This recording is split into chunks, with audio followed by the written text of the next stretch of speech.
اور چھٹا آپ نے فرمایا وَرَجُلٌ تَصَدَّقَ إِخْفَاءً حَتَّى لَا تَعْلَمَ شِمَالُهُ مَا تُنْفِقُ يَمِينُهُ، کہ انسان اس طریقے سے صدقہ کرے کہ اگر وہ دائیں ہاتھ سے صدقہ کر رہا ہے تو اس کے بائیں ہاتھ کو بھی اس کا علم نہ ہو کہ اس نے کیا صدقہ کیا ہے۔ یعنی اللہ کے نام پر جب وہ کسی کا تعاون کرے، کسی کی مدد کرے، کسی کی امداد کرے تو خاموشی سے کرے، چپکے سے کرے، اشتہار میں نہ دے، چرچا نہ کرے، اخبار کی زینت نہ بنائے، میڈیا کی زینت نہ بنے۔ اگر اس طریقے سے چپکے سے کوئی انسان صدقہ کرتا ہے تو یہ چپکے سے صدقہ کرنے والا قیامت کے دن اللہ کے عرش کے نیچے ہو۔ ہر نیک عمل میں اللہ یہی چاہتا ہے کہ بندہ چھپ کر کے کرے۔ اگر آپ کسی بھی نیک عمل کو دکھلاوے کے لیے کرتے ہیں تو پھر قیامت کے دن اس کا ثواب بھی آپ کو نہیں ملے گا۔ وہ عمل دکھایا جائے گا، اس عمل کا ثواب بھی دکھایا جائے گا، لیکن ثواب آپ کو دیا نہیں جائے گا۔ بندہ کہے گا کہ باری تعالیٰ یہ عمل تو میں نے کیا ہے، یہ تو غریب کی میں نے مدد کی ہے۔ اللہ پاک فرمائیں گے ہاں تو نے مدد کی ہے، یہ صدقہ تو نے دیا تھا اور یہ اس صدقے کا ثواب ہے۔ ایسا نہیں کہ نہیں ہے، کیونکہ اللہ کے یہاں نا انصافی نہیں ہے، انصاف ہے۔ یہ اس صدقے کا ثواب ہے لیکن تجھے ملے گا نہیں، تجھے دیں گے نہیں۔ کہ اللہ کیوں نہیں دے گا؟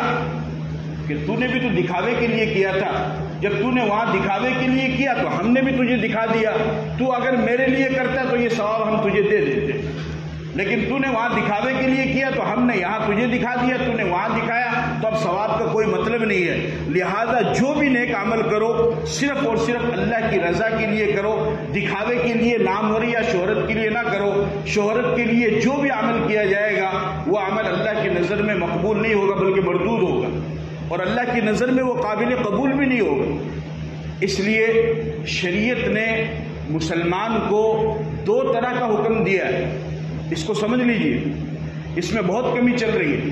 ایسا نہیں کہ الحمدللہ مسلمان ہی، ماشاءاللہ مسلمان خوب امداد کرتا ہے، زکوٰۃ بھی نکالتا ہے، صدقات بھی نکالتا ہے، خیرات بھی نکالتا ہے، تعاون بھی کرتا ہے، مدرسوں کا بھی تعاون کرتا ہے، مسجدوں کا بھی کرتا ہے، غریبوں کا بھی کرتا ہے، یتیموں کا بھی کرتا ہے۔ ایسا نہیں ہے، الحمدللہ مسلمان تعاون کرتا ہے، لیکن ایک بہت بڑی کمی جو پائی جا رہی ہے وہ کمی یہ ہے کہ سب کی تو میں بات نہیں کرتا، لیکن اکثر لوگوں کے دل میں خواہش یہ ہوتی ہے کہ میرے اس تعاون کی چرچا اور لوگوں کے درمیان میں نام آئے۔ لیکن یاد رکھو اگر ناموری کے لیے آپ کریں گے تو آپ نے اپنے پورے عمل کو اور پورے ثواب کو ضائع کر دیا ہے۔ اس لیے ناموری کے لیے اور چرچا کے لیے کبھی بھی کام مت کرو۔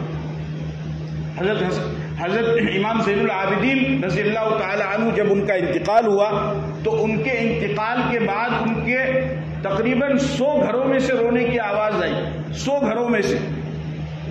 ان کے انتقال کے بعد پتہ چلا کہ حضرت اپنی زندگی کے اندر 100 گھروں کی کفالت کرتے تھے، رات کے وقت میں چپکے سے راشن ڈال کر کے آتے تھے، کسی کو پتہ بھی نہیں چلتا تھا۔ مرنے کے بعد پتہ چلا کہ اپنی زندگی میں 100 گھروں کی کفالت کرتے تھے، اپنی زندگی میں 100 گھروں کا خرچہ چلایا، کسی کو پتہ بھی نہیں چلنے دیا۔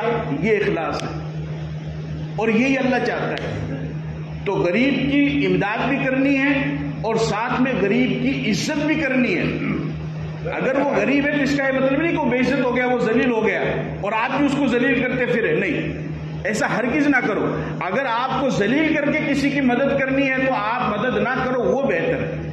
اگر آپ کو مدد کر کے آپ کو احسان جتلانا ہے تو آپ مدد نہ کرو تو وہ بہتر ہے۔ اور یہ تھوڑی دیر کے لیے، اور غریب اور امیر یہ تو اللہ کا فیصلہ ہے، اس کو آپ اپنے اوپر لے کر کے دیکھو۔ ایک نوجوان بچی، ایک عورت آپ کے پاس میں آتی ہے امداد کے لیے، آپ اس کو 5 کلو کے آٹے کی تھیلی دیتے ہیں، اس کے ہاتھ میں پکڑا دیتے ہیں اور ساتھ میں کیمرے والے کو بلاتے ہیں اور کہتے ہیں صاحب اس کی فوٹو کھینچو۔ آپ تھوڑی دیر کے لیے سوچو، وہ جو عورت آئی ہے اگر اس کی جگہ پر آپ کی بیوی یا آپ کی بیٹی ہوتی اور اس کی کوئی مدد کرتا اور اس کی کوئی فوٹو کھینچتا، آپ کے دل پہ کیا گزرتا؟ کیا آپ اس کو برداشت کرتے؟ کیا آپ اس کو پسند کرتے؟ تو غریب کی مدد بھی کرنی ہے اور ساتھ میں غریب کی عزت بھی کرنی ہے۔ اور اگر آپ اس طریقے سے صدقہ ادا کریں کہ دائیں ہاتھ سے دیں اور بائیں ہاتھ کو خبر بھی نہ ہو تو اللہ تعالیٰ قیامت کے دن اس انسان کو عرش کے نیچے سایہ دیں گے۔